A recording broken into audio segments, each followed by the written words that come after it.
Okay, isa po mapagpalang gabi muli sa ating lahat at purihin po ang ating Panginoon sa kanya pong kadakilaan, sa kanya pong kabutihan sa ating pong buhay. At tunay nga po na dapat tayo po ay mabuhay na naglilingkod at nagpupuri sa kanya pong kabutihan. Ano po?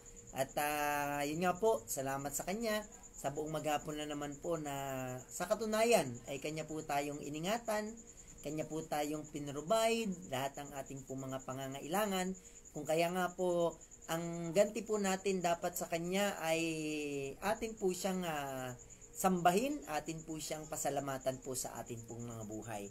Sa gabi pong ito ay muli po na naman tayo mag-aaral ng isa na naman pong lesson tungkol at nakasentro po ito sa ating pong Panginoong Hesus.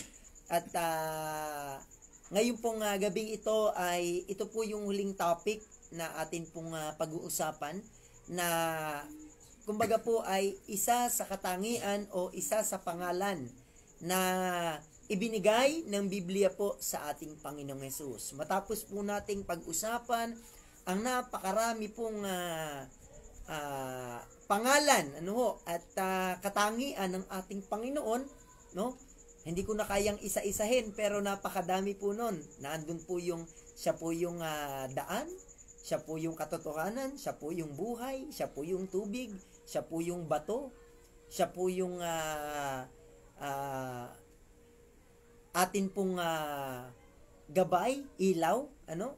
So napakarami po ng ating pong natalakay at ito po yung kauli-hulihan na kumbaga po atin pong tatalakayin para po sa mga gusto pong makilala ang ating Panginoon ay mapulfill natin, mapuno natin yung ating kaisipan tungkol po sa ating Panginoong Hesus, no?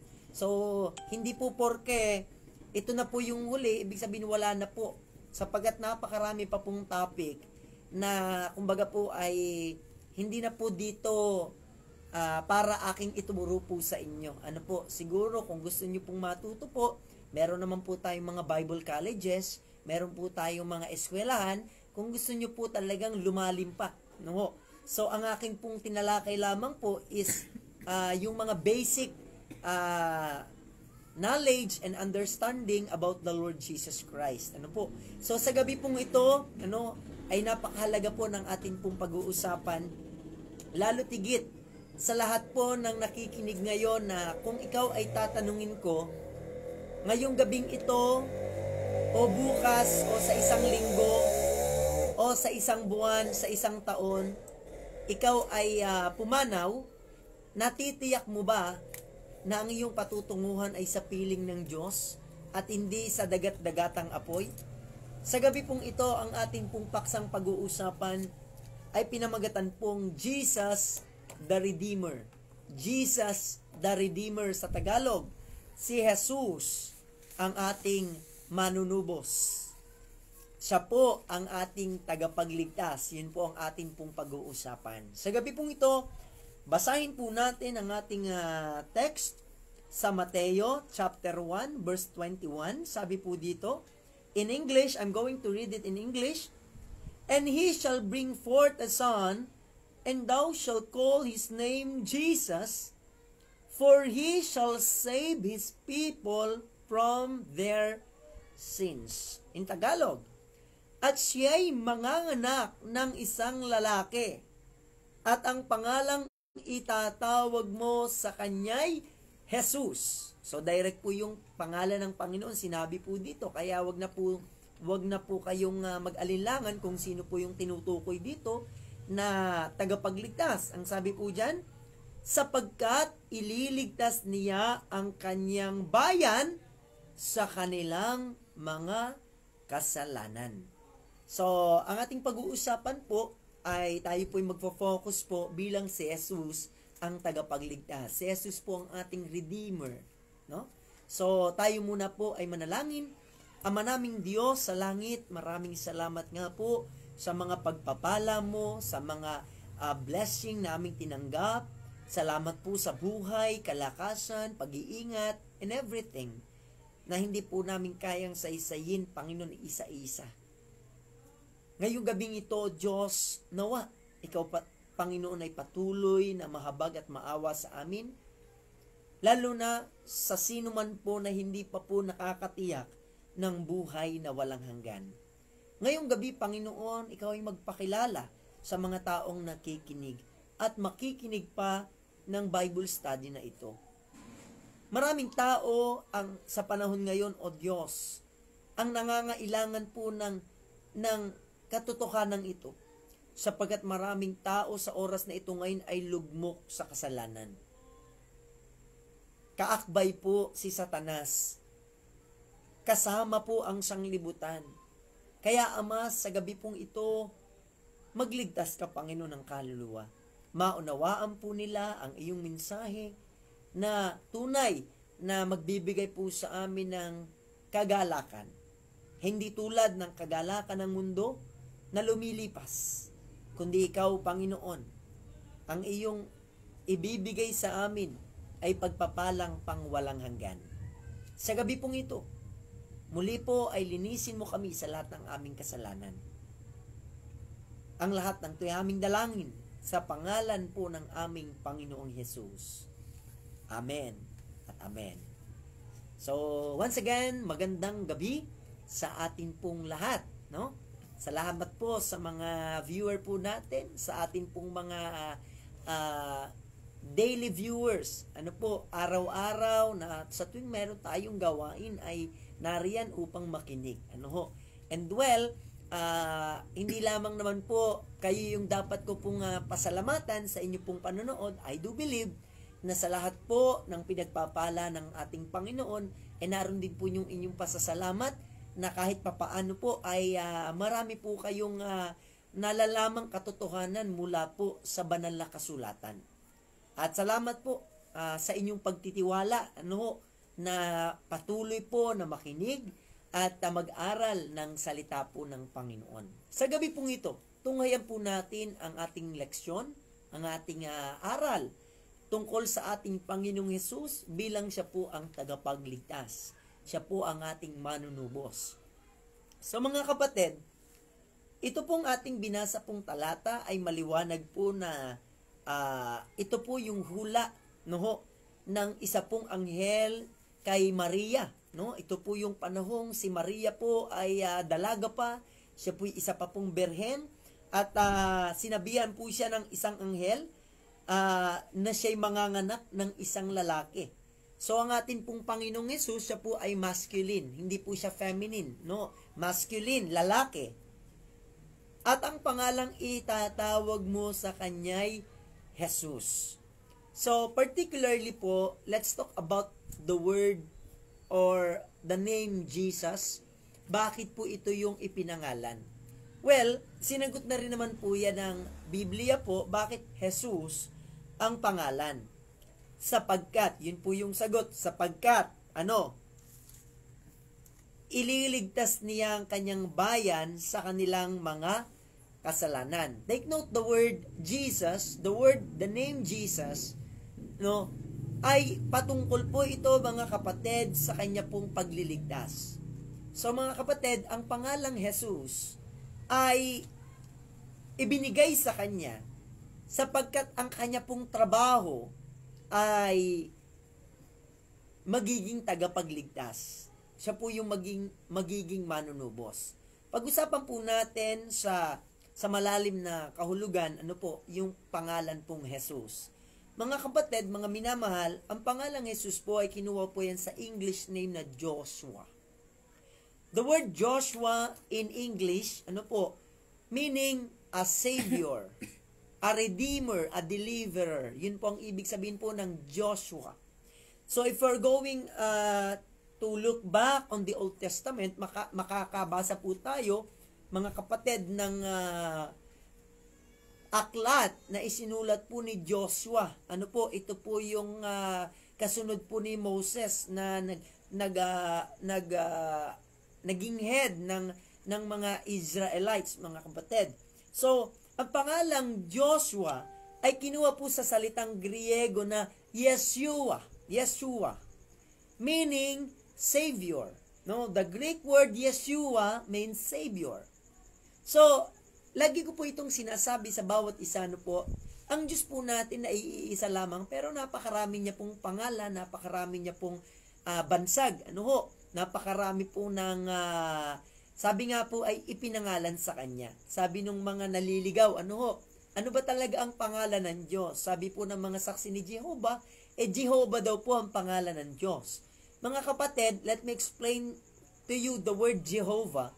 The word Jehovah means the self-existent one. Ang ibig sabihin ng Jehovah, siya po yung kayang mabuhay sa kanyang sarili. Hindi po kagaya po natin, without God, we cannot exist. Hindi po tayo mabubuhay without God.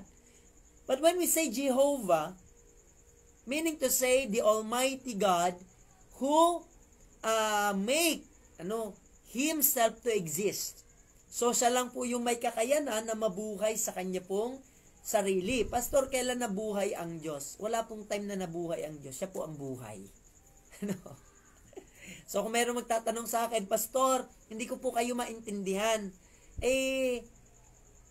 Saan po ba nagmula ang Diyos?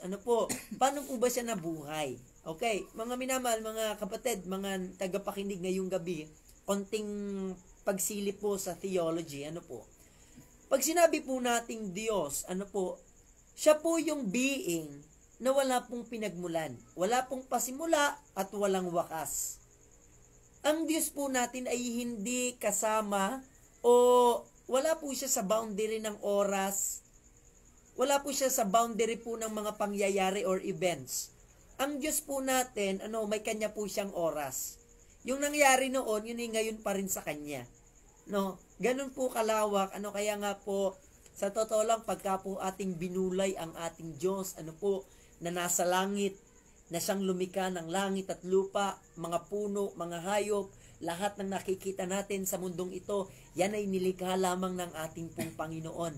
At mga kapatid, isa pong kahangahangang bagay po na pag tiningnan natin ang kanyang mga nilikha, tayo po ay napapahanga. Bakit? Sapagkat sa katunayan, hindi natin kayang gumawa. Kahit po sabi ng Panginoon, kahit isang butil ng iyong buhok, isang hibla ng iyong buhok, hindi mo kayang gumawa. Diyos lang ang kayang gumawa niyan.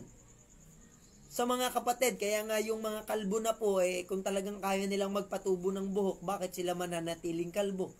Kaya yung iba po, ang gupit na lang po nila, shaggy na lang. Yung shaggy, shagilid ang buhok. Kasi ito, ubos na po yung nandini sa bunbunan. Kaya po, pagka nagpagupit, anong gupit mo? Shaggy lang, shaggy. So, ito po ay kalbo, tapos dito lang po may buhok. So, kung gusto niyo makakita ng ganyan, panoorin niyo po si Martin Luther at yung mga monks. Ganyan po ang buhok nila, shaggy. Dito lang po may buhok sa gilid. So, mga kapatid, mga minamahal, ang atin pong Diyos bilang siya po yung Jehovah, marami pong mga idinugsong doon sa kanya pong pangalan kung ano yung kanyang gamit. Example po, Jehovah Rapha. Jehovah Rapha means the Lord that healeth thee. Ang Panginoon ang nagpapagaling. Pag sinabi naman natin Jehovah Shammah, ang Diyos ay laging kasama natin. Always present ang Diyos. Wala pong tagpo, wala pong panahon na hindi natin kasama ang Diyos. Yun po ang ibig sabihin ng Jehovah Shammah. Napakarami po niyan. Kung iisa-isahin ko po sa inyo, mauubos po yung oras natin sa pag-aaral pa lamang ng pangalan ng Diyos. El Shaddai, pinapangalan din po yang sa Diyos. El Elyon, Amen, pangalan din ng Diyos. So, pagdating po sa New Testament, ang atin pong Diyos ay nagpakilala bilang ang kanya pong pangalan ay si Jesus Christ. He is the second person in the Trinity. Pag kinilala mo si Jesus Christ, kinikilala mo na rin ang Ama. Bakit? Sapagkat sinabi ng Ama, ito ang anak kong lubos kong kinalulugdan. Si Jesus Christ yung kanyang anak na kanyang kinalulugdan. So, madali lang naman pong malaman na talaga pong siya'y Diyos. Bakit po? Sapagkat ang Diyos, ang kanya pong anak, Diyos din. Diba? Halimbawa, example po, kalabaw. Anong anak ng kalabaw? Anak ng kalabaw, ano yun? Tao. Hindi po. Ang tawag po doon ay guya. Paglaki ng kalabaw din. Okay po? So, ang Diyos, nagkaroon pa siya ng anak, bugtong na anak, ang tawag sa kanya, Diyos din. Bakit? Sapagkat siya ay anak ng Diyos. Ang tawag naman po sa atin mga kapatid, nung tayo sumampalataya, ang tawag sa atin ay mga anak ng Diyos. Bakit mga? Marami na tayo eh. Pero pag sinabi nating anak ng Diyos, the Son of God, iisa lang yan. Wala po yang kapalit, wala po yang karelyebo. Yan ay nag-iisa lamang. No? Yan ay walang iba kundi ang ating Panginoong Jesus. Sa gabi pong ito, we are going to focus to the idea of the redemption that was made by Jesus Christ. So, mapapansin po natin, mga minamahal, that the only purpose, the only reason kung bakit si Jesus Christ ay nagkatawang tao, wala na pong ibang sinabi ang Bible, is to redeem, no? Upang tubusin, upang iligtas ang kanyang bayan. Saan? Sa kanilang mga kasalanan. Okay. So, pag-usapan muna po natin, mga minamahal, yung salita pong redemption. As we study the word redemption, mga kapatid, ito po ay binasa ko po sa Merriam-Webster Dictionary, according to religious groups, no? This is how the people got saved. Siya po ay naligtas. Yung redemption, salvation, deliverance, isa lang po yung ibig sabihin yan. No? Yung pong tinatawag na liberty from the bondage and the penalty of sin. So, pag-usapan po natin, bakit ba ang tao'y kailangan po ng katubusan? Kailangan po ng katubusan. At yan po yung ating sasagutin ngayon. Mga kapatid, nung tayo po ay ipinanganak, sabi po ng aklat ng Roma, sa pamamagitan ng isang tao, si Adan yon, si Adan. Si Adan at saka po si Eva. Pero ginamit po yung salitang Adan. Sa pamamagitan ng isang tao, lahat tayo ay naging makasalanan. Pero sa pamamagitan din lang ng isang tao, no? Hindi lang basta tao, ay tayo po ay pwedeng maligtas. So, pag-usapan po natin yung tinatawag na penalty. Okay, gamitin ko pong example. Kayo po ba ay nakaranas na pong magsangla? Okay, so, ako, hindi pa po ako nakaranas magsangla kasi wala naman po akong isasangla. So, bakit po ba nagsasangla? Okay, kasi meron kang kinuha. Di ba? Nagsangla ka, example, nagsangla ka ng alahas, meron kang kinuha. So, ang tawag po doon sa iyong sangla, ayun yung pinakang collateral ng iyong kinuha. Para pagkatiwalaan ka, merong collateral. Naintindihan niyo po yon. So, ngayon, para hindi po mawala sa iyo yung iyong isinangla, abay kailangan mo yung tubusin sa halagang ibinigay sa iyo. Mga kapatid, ganun din po sa kaligtasan. Bakit ikaw at ako ay kailangang matubos? Sapagkat tayo po'y nakasangla sa kasalanan. Tayo po ay, kumbaga po sa isang pawn shop, tayo nakakulong dun sa box ng jewelry, at tayo po ay nakasangla doon. Hindi tayo pwedeng umalis doon, wala tayong kalayaan. So, pag sinabi pong redemption, ito ginagamit din, nire-redeem. Kinukuha, redeem. Pag sinabi pong redemption, kailangan mong bayaran ng halaga yung iyong isinangla. Okay mga kapatid, para mas maging maliwanag po sa inyo. Sa Bible po, inalintulad po talaga ang ating mga kasalanan sa isa pong malaking utang. At itong utang na ito, mga minamal, ito'y utang natin sa Diyos. Ano yung utang natin sa Diyos? Ito po, simula nung naging tao ka, nagkaisip ka, isipin mo ang lahat mong pagkukulang sa Diyos.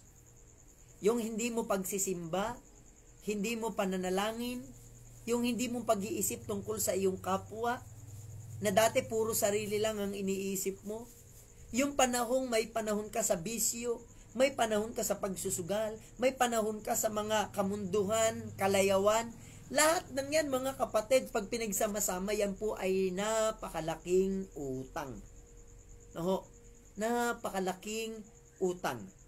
So, ang tawag po sa atin, mga kapatid, ay mangungutang. We are a debtor. No? So, mga kapatid, para po mas maging malinaw po sa inyo, yung katubusan, basahin po natin sa 1 Peter. 1 Peter, chapter 1, verse 18. Dito nabanggit yung salitang redeem. For you to understand well the redemption in Christ Jesus, ang sabi dyan, na inyong nalalamang kayo'y tinubos, hindi ng mga bagay na nangasisira, ng pilak o ginto, mula sa inyong walang kabuluhang paraan ng pamumuhay, na ipinamana sa inyo ng inyong mga magulang. O, explain ko ng konti. Sinasabi po ni Pedro po sa talatang ito, na ipinamana sa atin ng ating mga magulang, ay tayo po'y matutubo sa ating mga kasalanan sa pamamagitan po ng pagbibigay ng ginto at pilak. Papasok po tayo doon, lalo na po sa aral po ng Roman Catholic.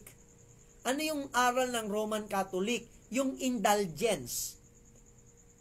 Sa mga hindi pa po nakakaintindi at nakakaalam ng salitang indulgence, nais ko po itong i-share sa inyo, sa bawat isa.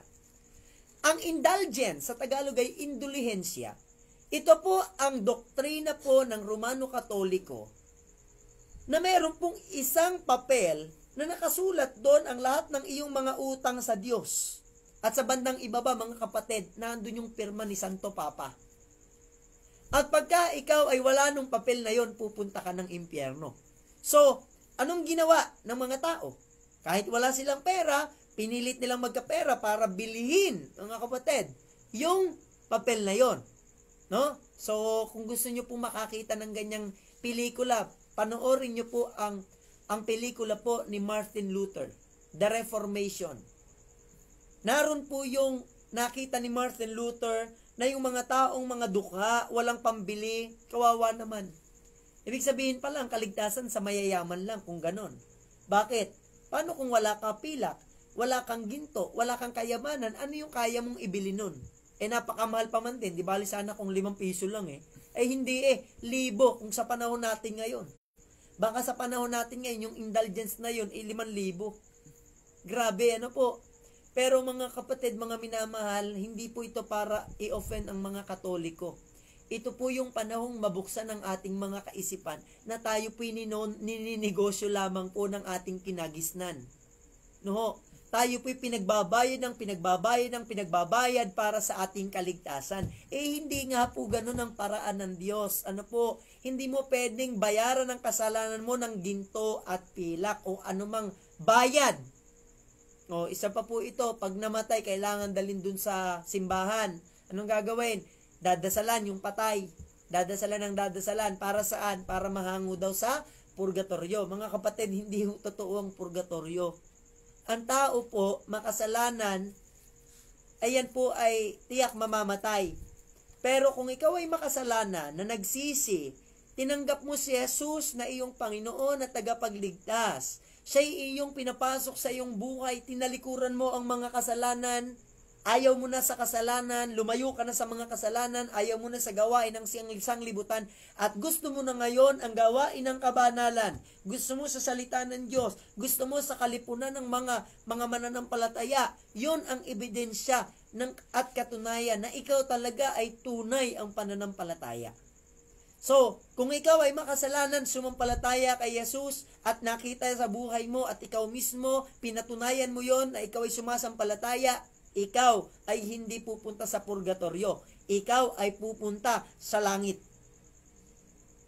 Pagka ikaw ay namatay, ikaw ay maglalasing, ikaw ay chismoso, chismosa, magsusugal, walang panahon sa Diyos, may panahon ka sa bisyo, may panahon ka sa kalayawan, diretso ka ng impyerno. Grabe naman, pastor, hindi grabe. Sapagkat ang ating kasalanan ay grabe din. Kaya po, grabe ang pwedeng mangyari sa atin. Mga kapatid, ng impyerno po, ito yung lugar na magbabayad tayo ng ating mga kasalanan. Kung meron pong kulungan sa mga magnanakaw, para mabayaran niya ang kanyang mga kasalanan, yung pumatay, yung nang-rape, yung pong nang budol-budol, may kulungan. Hindi masama na meron pong kulungan, sapagkat dito nila babayaran ang kanilang kasalanan. Naintindihan po? Amen. So, tulad din po natin, bilang makasalanan po, tayo may utang. Ano yung utang natin? Aminin natin sa harapan ng Diyos na tayo po'y maraming pagkukulang. Sa loob ng isang linggo, sa isang taon, there are 52 weeks. Tanong, ilang araw dyan ang iyong isinimba? Yung araw na hindi mo isinimba, lahat yan utang mo sa Diyos. Ang Diyos hinahanap ka. Gaano karaming kalooban ng Diyos ang hindi mo nagagawa? Gayong alam mo ang kalooban ng Diyos, hindi mo nagagawa. So para ikaw at ako ay mabayaran, ito po ang paraan ng Diyos. Huwag na po kayong umisip ng ibang paraan dahil yung inyong paraan ay itatapon ng Diyos yan. Yan ay magiging basahang marumi sa harapan ng Diyos. Anong sabi sa verse 19? Kundi ng mahalagang dugo, gaya ng sa korderong walang kapintasan at walang dungis, sa makatwid bagay ang dugo ni Kristo. Mga kapatid, ang makapagtutubos lamang po ng ating mga kasalanan ay ang halaga po na kailangan ay ang dugo ng ating banal na Diyos. Kinakailangan pong dumanak, kinakailangan pong tumigis doon sa krus ng Kalbaryo. Ayon sa kasulatan, iisa lamang po mga kapatid ang paraan po ng ating katubusan. Kailangan pong bayaran ni Jesus Christ ang iyong mga kasalanan. Kaya nga po ganito, pag ikaw ay sumampalataya, automatic, si Jesus ang magbabayad ng iyong mga kasalanan. So pagbayad ka na sa iyong mga kasalanan, ang tanong, may utang ka pa ba? Wala na, bayad ka na eh. Si Jesus ang nagbayad ng iyo at ng aking kasalanan.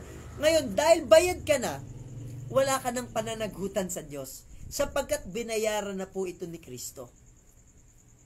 Sa katotohanan po mga kapatid, mga minamahal, maging aware po kayo. Marami pong naglipa na ngayong mga bulaang propeta, bulaang mangangaral. Bigyan ko po kayo ng halimbawa. Sa Dinagatan Island of Surigao, kilalang-kilala po si Pastor Kibuloy, yung nagpatigil po ng lindol at nagpatigil po ng ABS-CBN. Sabi niya, alam niyo mga kapatid, mga minamahal, totoo po ito. Marami po siyang mga tagasunod. Marami pong naniniwala sa kanya pong mga itinuturo. Pero mga kapatid, magbasa po tayo ng Biblia. Iisa po ang appointed Son of God, hindi po si Kibuloy. Pag sinabi nating appointed Son of God, si Jesus Christ lang po yun. At pagdating po sa Biblia po, napakaliwanag, meron lang pong Old and New Testament. Pero ngayon may tinuturo siya, the Third Testament. Si Kibuloy daw po ang Third Testament. Sabi nga ng Bible, wag mong dadagdagan, wag mong babawasan. Kung ano lang yung Biblia, yun lang po. Halimbawa ako. Okay, I challenge you. Para malaman nyo na mali ang aking tinuturo, wag nyo po agad akong husgahan. Basahin nyo po ang Biblia po. At kung mapatunayan nyo po ako may tinuturong mali, wag na rin po kayong makinig sa akin. Sapagkat isa rin pala akong bulaan. Pero mga kapatid, isa lang po yung katangian ng mga bulaan. Ano po yon? Hindi nila itinuturo yung tamang aral ng kaligtasan. Like for example, INC or Iglesia ni Cristo. itinuturo po ng mga yan na kailangan mong pumasok sa kawan upang maligtas. Kapatid, ang linaw-linaw. Ang sabi ng John chapter 10 verse 9, ako ang pintuan. Ang sino mang taong pumasok sa akin. Bakit yung akin naging iglesia? Hindi pwedeng maging iglesia ang Panginoon. No? Kundi ang Panginoon ang tumubos sa kanya pong iglesia. Ikiniklaim po nila. Pag member ka ng iglesia, tinubos ka na ni Kristo. Sinong may sabi? Na sila ang tunay na iglesia. Anong tunay na katangian ng mga mananampalataya ni Kristo? Number 1, binago ang buhay. Tanong, makikita mo ba na itong mga member o mga ministro ay nagbago na ng buhay? O baka hanggang ngayon, malimit ko lang naman nakikita, I'm not judging them. I'm just telling what I perceive, yung nakita ko sa kanila. Hanggang ngayon po, meron pa rin pong mga ministro po talagang nabubuhay sa kalayawan. Kasi yung sigarilyo po, kasama po yan sa kalayawan. Kinanta po yan nung lumang kanta na, sigarilyong di maubos, alak na nakakalunod, mga bisyong ayaw magpatulog, kasama na dyan ang sugal. Ano ang mangyayari sa'yo? Di ba? Kinanta yan. Alam ko, napapakinig nyo. Mga kapatid, ang sino man pong na kay Kristo, bagong nilalang. Ang mga dating bagay ay nagsilipas na, narito sila ay naging mga bago. Kaya kapatid, kaibigan, kung gusto mong patunayang ikaw ay sa Diyos, sa kanilang bunga makikilala ninyo sila. Makapuputi baga ng uba sa tinikan o ng igo sa dawagan. Gayon din naman ang mabuting punong kahoy, hindi pwedeng magbunga ng masama.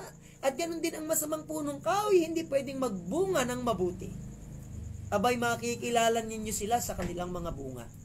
Simple lang naman po If I'm going to ask you right now, you can answer me. And I can know kung ikaw ay sa Diyos na o hindi pa. Pastor, paano mo nasabi? Ako na may laging tumatawag sa Diyos. Maraming ganyan. Tumatawag sa Diyos, pero puro kasama ng ginagawa. Kamusta ka kapag nakakapakinig ka ng mga awitin ng sanglibutan? Ikaw ba'y nag-e-enjoy o naririndi? Kamusta ka pag nakakakita ka ng mga barika ng kalayawan? Naaawa ka ba sa kanila? O gusto mo rin gawin yun? Hindi ka ini-invite? Kamusta ka kapag nakikinig ng salita ng Diyos? Masaya ka ba? Kamusta ka kapag pinag-usapan yung salitang pagbibigay sa iyong kapwa? Masaya ka ba? Kapatid, kaibigan, simple lang. Napakalayo po ng ugali ng mga taong nakakilala na sa Panginoon kaysa sa mga hindi pa nakakakilala. Marami ang magsasabi, Panginoon, Panginoon, pero hindi papasok sa karan ng langit. Sino lang yung papasok? Yung gumaganap ng kalooban ng Ama. Huwag niyo pong misinterpret yung verse na yan, ha? Yung gumaganap po doon, mga kapatid, yun ay bunga ng pananampalataya. Na siya pong naging mitsa ng atin pong kaligtasan. Nung tayo'y sumampalataya kay Kristo, na yung pananampalatayang yon, mga minamahal, ay kaloob niya, binigyan niya tayo ng pag-asa, binigyan niya tayo ng kaunawaan, iniluminate tayo ng Holy Spirit to understand the gospel of the Lord Jesus Christ. And after you believe in the gospel, ikaw ay tinataka ng banal na Espiritu. At yung banal na Espiritu na ngayon, yan ang gagawa sa iyo ng difference. Marami akong kakilala po pag nakatingin lamang yung leader, natatakot. Alam niyo po, pag kumikilala kayo sa Diyos, hindi lang kayo takot sa pastor, hindi lang kayo takot sa kapatiran, baka makita kayo. Takot kayo sa Diyos. Bakit? Kilala mo ang Diyos bakit kung kilala mo siya, bakit tumitingin ka pa kung may nakatingin sa iyo? Kung kilala mo pala ang Diyos, ano ba ibig sabihin ng pagkakilala sa Diyos? Ang Diyos po, nasa lahat, marunong sa lahat, makapangyarihan sa lahat. Pag yan ang iyong paniniwala, hindi ka gagawa ng masama. Hindi lamang po sa panahong walang nakakakita sa iyo. May nakakakita sa iyo, kundi sa panahong walang nakakakita sa iyo. Bakit? Kasi alam mong ang Diyos nakatingin sa iyo. So mga kapatid, nililinaw ko lang, kung ikaw hanggang ngayon ay malayaw pa rin, ikaw ay naglalaway pa rin pag nakakita ng mga kamunduhan, bisyo, kalayawan, puro lamon lang ang inaatupag, yung bang pagkapistahan lang masaya, pagjojowa lang, pag Valentine's Day, siya pang nangungunang nagpapauto kay Satanas. Sa Sunday po, manood po kayo, tatalakayin ko po, expound ko po ang Valentine's Day. Ang Valentine's Day ay hindi po para sa mga mananampalataya. Ang Valentine's Day po ay para yan sa mga taga-sanglibutan na hindi naiintindihan ng tunay na pag-ibig. Sa mga kapatid, hindi masamang umibig. Pero yung ibigin mo ang nilikha ng Diyos ng higit sa Diyos, yun ang kasalanan. Kumbaga sa pera, masama ba ang pera? Hindi masama ang pera. Pero ang pag-ibig sa pera at sa lapi, ang ugat ng lahat ng kasamaan. Hindi masama ang pera.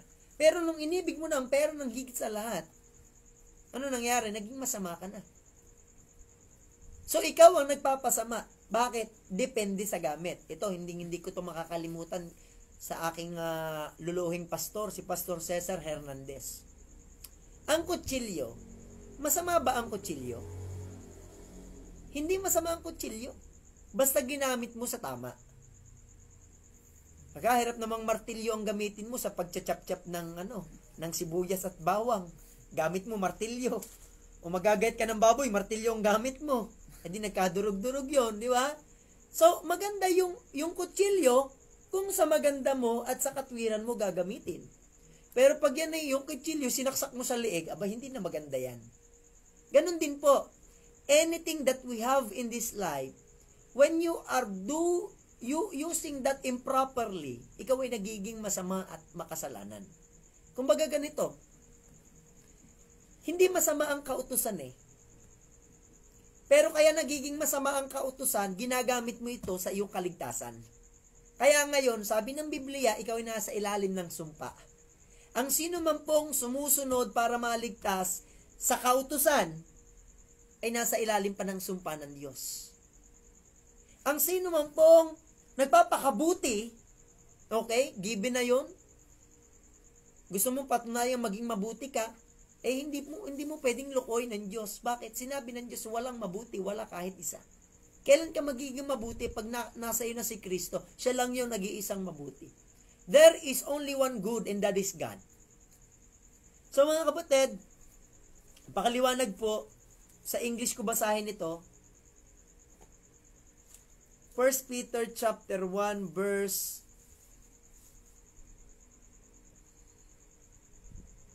18, For as much as ye know that ye were not redeemed with corruptible things, as silver and gold, from your vain conversation received by tradition from your fathers, but with the precious blood of Christ, as of a lamb without blemish and without spot.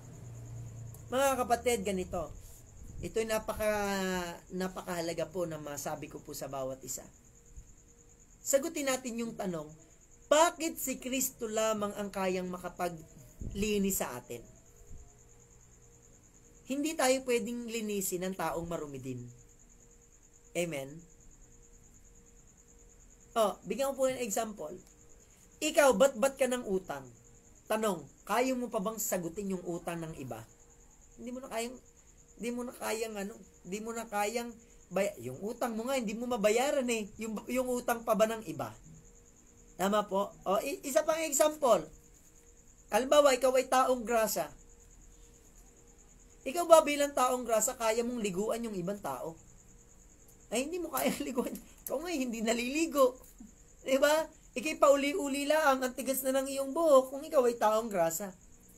Mga kapatid, sa pagiging makasalanan, para na po tayong taong grasa. Na hindi rin natin po kayang iligtas yung iba. Pero bakit ko ito sinasabi? Sapagkat si Jesus lamang po yung walang kapintasan. Hindi po siya nagkasala. Ano yung mga verses na hindi siya nagkasala? 1 Corinthians. Napakalaga po nito. Second pala, chapter 5.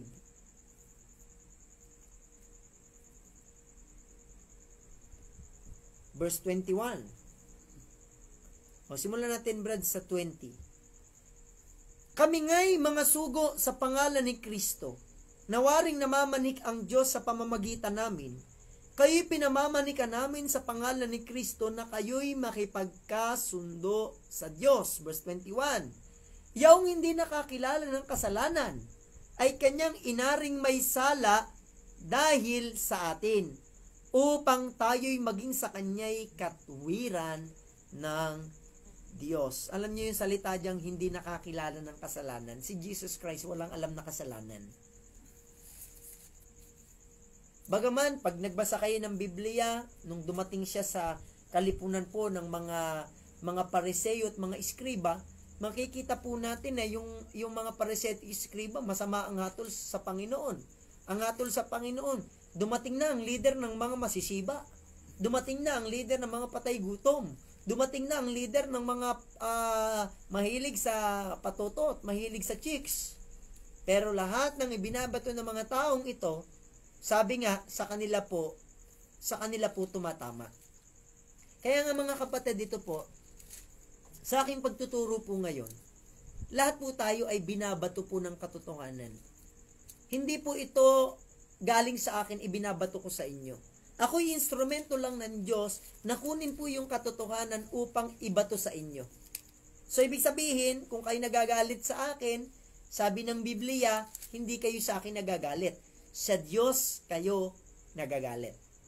Ako po'y natawa minsan, meron pong kwento, ito pong pari nagmimisa, at siya po'y gumamit ng isang illustration, gumamit po siya ng isang bola, at ito pong bolang ito ay kanya pong ginamit sa pagtuturo sa mga tao, Katoliko nga po ang kanya mga tinuturuan. Itong bolang ito, sabi ng pare, ay ang mundong ito. At itong mundong ito ay makasalanan. No? So, kaya, itong bolang ito, ibabato ko ito. At kung sinong tatamaan, yon ang makasalanan.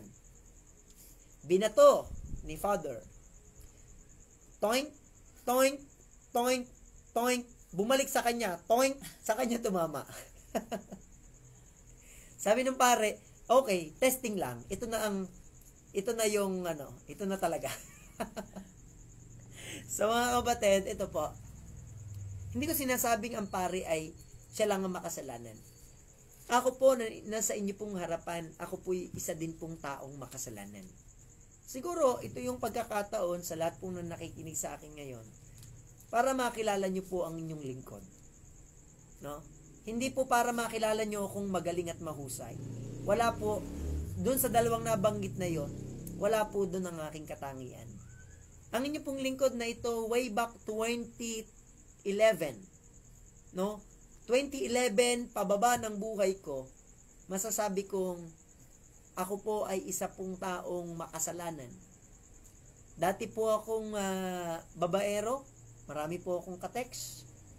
Dati po akong magsusugal, inaabot po ako ng liwanag sa pagpupulpul at pagbibit game, pagtutong-it.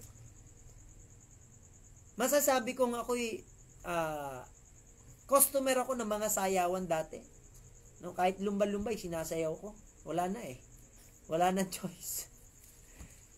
Ang inyo pong nasa harapang ito ay hindi kaya nakakapagturo sa inyo ako'y banal. Hindi po ako banal. At gusto ko pong sabihin sa inyo na sa tuwing maalala ko kung sino ako, doon ko po na itataas ang Panginoon. Mga kapatid, lahat tayo makasalanan.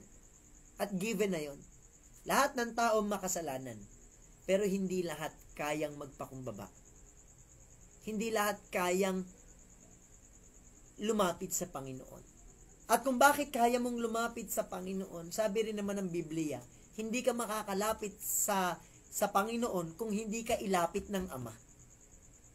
Mga kapatid, magmumula po ito sa biyaya hanggang sa biyaya. Ano ibig sabihin? Gusto pong sabihin sa inyo na sa katotohanan po, hindi ko po ginusto ang Diyos. Hindi ko ginusto ang Diyos. Bakit ako ngayon ay isang pastor? Subukan yung magpastor. hindi po kayo tatagal kung hindi po kayo tinawag sa gawain ito. Marami po akong pangarap. Gumraduate po ako sa BSU. Pero pagka-graduate ko, tinawag ako ng Panginoon. Gusto kong kumita ng maraming pera, pero salamat sa Panginoon, ako'y Kanya pong dinala sa ganitong gawain. Hindi para lang maghirap, kundi po yung aking paghihirap ay maging paraan ng kaligtasan ng maraming tao. So mga kapatid,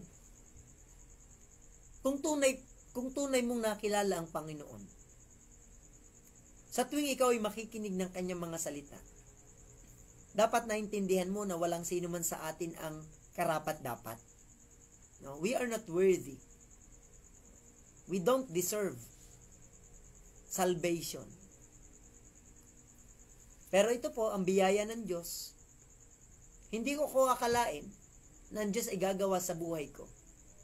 Na meron pong napapasyal sa amin at ako po'y inalok na magsimba. Ako naman ay palasimba din kasi ako po ay estudyante po ng Our Lady of Mercy Academy sa Taysan, Batangas. At ako po ay talaga pong nagsisimba linggo-linggo sapagkat kailangan ko po ang pirma ng pare tuwing linggo para sa amin pong mass card, yung mass attendance namin. So, chinecheck yun sapagkat kasama po doon yung criteria po ng religious award. Biyaya naman po ng Panginoon, Ako po ay religious award, sa Our Lady of Mercy Academy. Pag sinabing religious award, para kang santo. Wow, ganon yung ibig sabihin ng religious award. So, ako'y natatawa, nung nakakilala na ako sa Panginoon, naalala ko, ako'y ginawarang religious award, pero may pagkakataong ako'y nakipagsuntukan dun sa likod ng school. So, nakipagbugbugan po ako. So, natatawa na lang ako. Bakit? Sapagkat hindi ako karapat-dapat na nabigyan po ng anumang award, lalo yung religious award. Dahil ang pwede pong ibigay sa akin, kalokohan award. Diyan ako magaling. So, mga kapatid, one of the secret, para malaman po natin kung tayo po'y ligtas, kaya mo na bang tingnan ng sarili mo kung sino ka talaga? Kaya mo bang tanggapin yung kagaya ng mga sinabi ko? Hindi ko po kayo kilala Hindi ko alam kung sino mang nakikinig ngayon. Basta ang alam ko lang po ngayon, nakatutok ngayon ng cellphone sa akin. At ang alam ko po, sinabi ng Diyos, lahat tayo makasalanan. Iba't iba po yung ating kasalanan. Pero maging totoo lamang po tayo, dito po papasok yung paghahanap natin sa ating kaligtasan. Sabi nga, hindi ko makakalimutan ito mula sa aking mahal na pastor, Pastor Eloy. Ang mga bituin sa langit, makikita mo sila pag sobrang dilim. Hindi mo sila makikita pagkatanghaling tapat. Hindi dahil sa sila'y nagtatago o sila'y walang liwanag. Ang mga bituin po ay hindi makita sapagkat maliwanag. Ganon din po. Hindi mo makikita ang Diyos kung ang tingin mo sa iyong sarili, mabuti kang tao, relihiyoso ka, mapagbigay ka, ikaw ay garni, ikaw ay gayon, lahat ay positive. Pero how about the negative sides? Minsan kasi madaya tayo. At madalas pala, sabi po ng Jeremiah 17 verse 9, the heart deceitful above all things, who can know it? Pagka tayo po'y tinanong, ano yung maganda mong katangian, lahat isasabihin mo, kahit yung mga dinagdagan mo na, para lang maging maganda ka sa mata ng mga tao. Pero ang Diyos hindi mo pwedeng lokohin. Dahil kung sino ka, yun lang ang ihahatol sa iyo ng Panginoon. So, kailangan nating tanggapin kung sino po tayo. Magdilim ang tingin natin sa ating mga sarili. At kapag nagdilim ang tingin natin sa ating mga sarili, doon natin makikita ang kaligtasan na mula sa ating Panginoong Yesus. Ang makikita natin ay ganito, Diyos ko, ako iyong patawarin, ako isang makasalanan. Yun naman kung ikaw ay ayaw mong mapahamak. Salamat, ang Diyos ay nag-aalok sa bawat tao ng kaligtasan.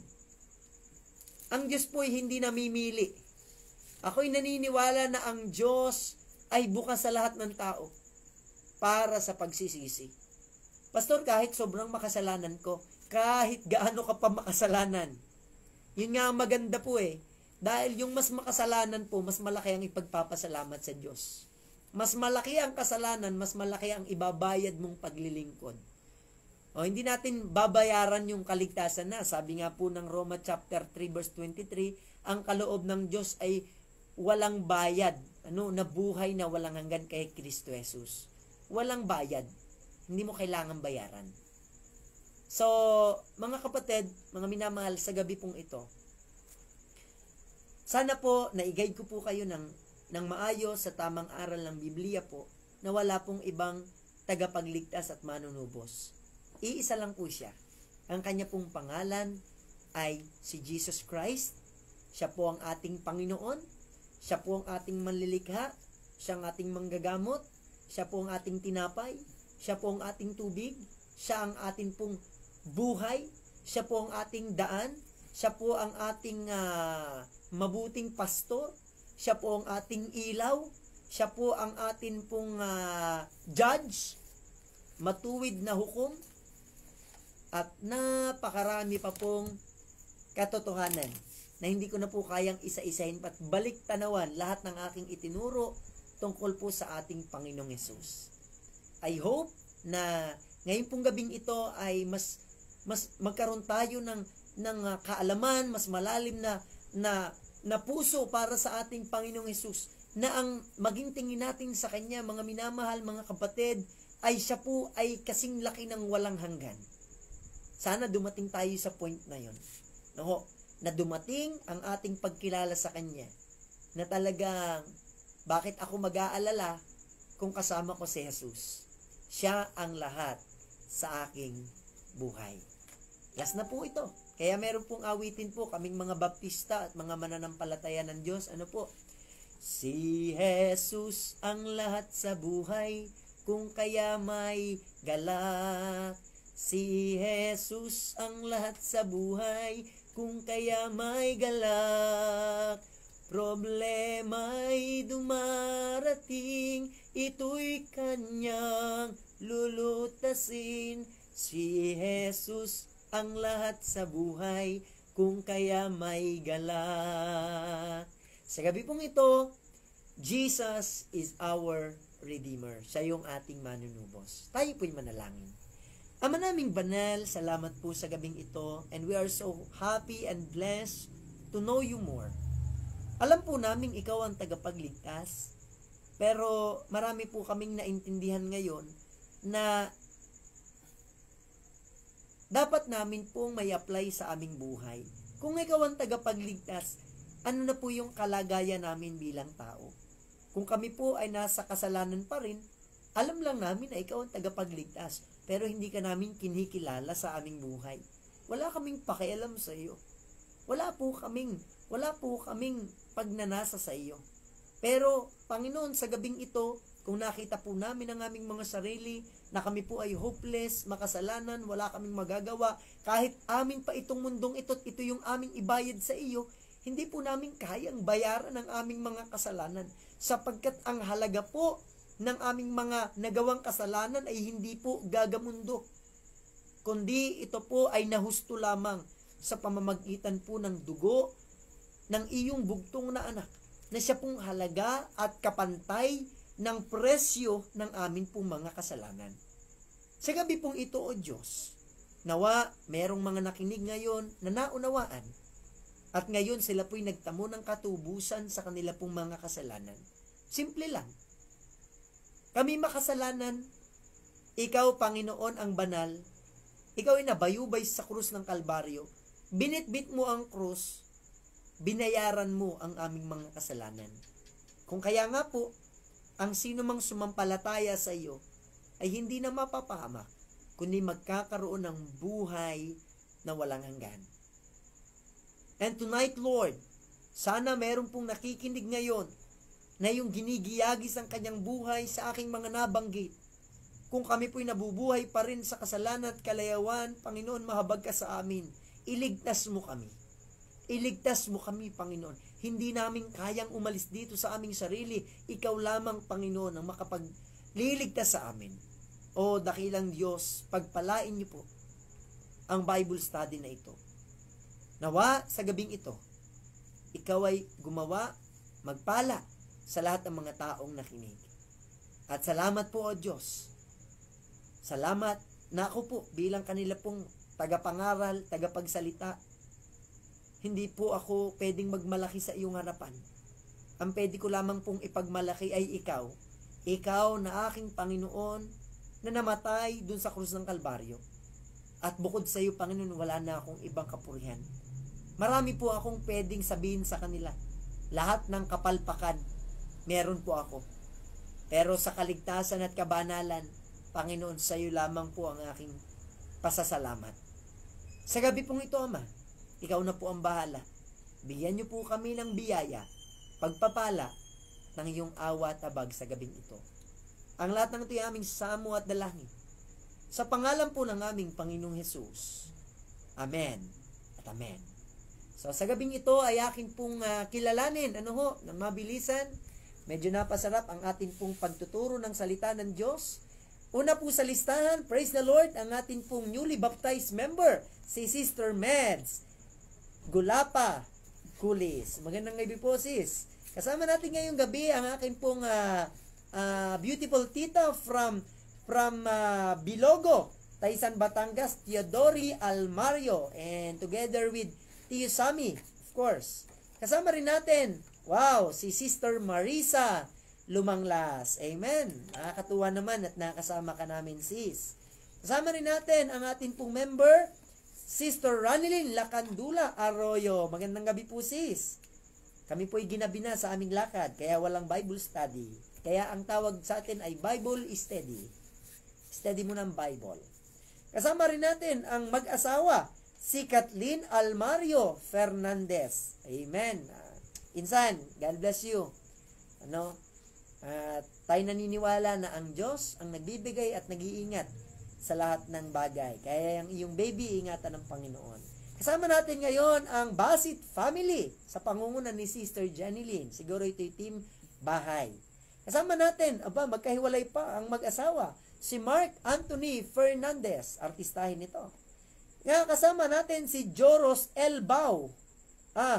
Abaw, kasi letter E yung nakasulat. Yan pala si Brother Joros. Amen.